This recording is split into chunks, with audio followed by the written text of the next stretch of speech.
Brzenk versus Leonidas Arkona.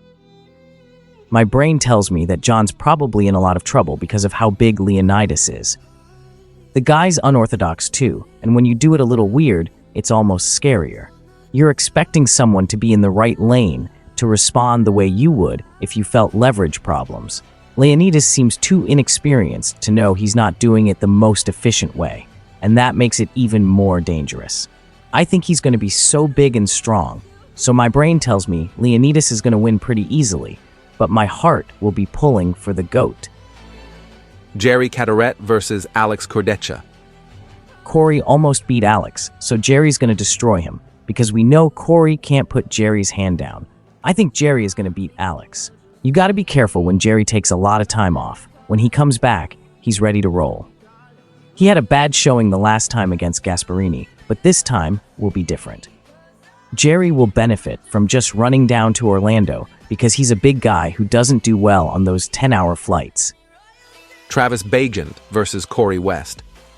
I'm trying my best to be as strong as I can. I'm aiming for 285 pounds, and I'm at 276 this morning. I know that if I get to my goal weight, I'll run through Cory. I think I'll be able to give the illusion that we're pretty close power-wise as soon as I just click that hand back a little. I'm going to beat Cory, then Cody, and eventually pull against the #1 guy. I say I win 5%. I'll be the best in the US by the beginning of next year, and likely the East versus West champ by the end of next year.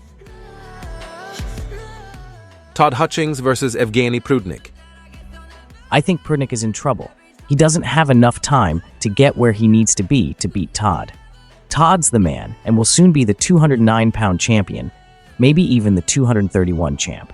He can beat Petrenko too. In the Prudnik versus Irakli supermatch, either Irakli has leveled up or Prudnik isn't at his best. And I'm hoping it's the latter, so Todd can get through this and get his revenge. Hopefully Prudnik doesn't have too many angles, leverage, and a great path to beat Todd. Todd Hutchings is the best asset we have in arm wrestling in the US. The only one close is Brzenk, but Todd's the dude. Todd versus Camille Jablonsky. After his surgery, Todd didn't need any physical changes. He just needs to maintain a positive mindset to become the 253-pound champ. This match will be intense, as neither fighter has the skill to fully control the other. They're both going to do a bunch of wild stuff, and Camille scares me because he just keeps getting bigger, and he looks impressive, but whenever I know it's going to be a war. The match will involve a lot of elbows and shoulders, with Camille pressing and Michael potentially getting caught in a vulnerable position. Despite the challenges, I believe Todd will prevail in what promises to be the match of the day. Mask versus Lars Roarback. I like Mask. I know Matt's going to secure some hand position, but he'll need to watch out for Lars's side pressure press, which is a bit sloppy. I think Matt can get out of it and stay out. Matt is eager to prove he has more horsepower than he showed against Brad, which was just an off day for him. I expect him to be a bit heavier. He looked very light at the Challenger Series. So I'm going with Mask. Dave Chafee versus Frank Lamparelli. It was amazing that Dave beat Vitali over a year ago, but the Vitali we saw recently, who defeated Dave, was incredible. Lately, Dave has taken too many beatings. Everybody's rooting for him. Lynn versus Rustambek. I think Paul needs to be bigger, stronger, and faster than ever, and even then, he could still lose. This is a tough match. Rustam probably thought he was better than Paul in their last encounter. Maybe Paul figured something out in round 3 and could win this time, but I'm sure Rustam would have preferred to go to round 4 or 5 to test if Paul could maintain the same connection. Everyone is rooting for Paul Lynn, so I'm giving him a slight edge, 51-49, mainly because we're in the United States, and Paul is an outstanding person. Tuler versus Tom Holland.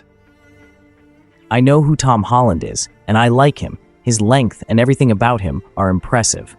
However, Craig is ready, so I favor Craig over Holland. Craig is pulling out of his weight class. I believe he could be very strong at 170, but for some reason, he just refuses to be caught. Artem Taranenko versus Mindaugas Tarasaitis. From practice, I heard Artem was the strongest guy there, along with Craig. I think Artem will be bigger than Mindaugas, so I expect Artem to win. Let's go, Artem. Justin Bishop versus Janis Amolins. I think this is a good matchup for Justin. He knows his opponent well and understands how good he needs to be. I also think he'll be bigger than Janis, so let's go, Justin. Make it happen. Paul Talbot versus Vrej Sedrakian. If Paul Talbot pulls this off, it will be incredibly impressive. I'll be rooting hard for Paul, but I don't see how he can beat someone as strong as Vrej. Good luck, Paul. Elizabeth Ray Mochik versus Alexandra Ozerova. This match would have been good a year ago, but now Elizabeth and Camille are working harder than anyone. Don't be surprised if Elizabeth becomes stronger than everyone she faces. I don't know when it will happen, but she's putting in the work every day. Jonathan Breda versus Emeric Pradines. The only reason I really like Breda is that he's been training in CrossFit and powerlifting, which means he's understanding a new level of training.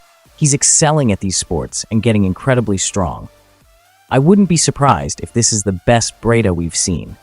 I'm not familiar with his opponent enough to judge the matchup, but Breda will be different because of his CrossFit and powerlifting training. Ryan Belanger versus Raymond Leapins. Ryan Belanger is working hard in South Carolina, and he's making a big impression there. Hunter Knopfs versus Doug Ehrlich. As an American, we need Hunter to dominate Doug. Hunter needs to be impressive, entertaining, and aggressive enough to get on the world stage and fight for the 170-pound belt. Doug is a tough, mean competitor, and if anyone can shut down Hunter's dreams, it's him.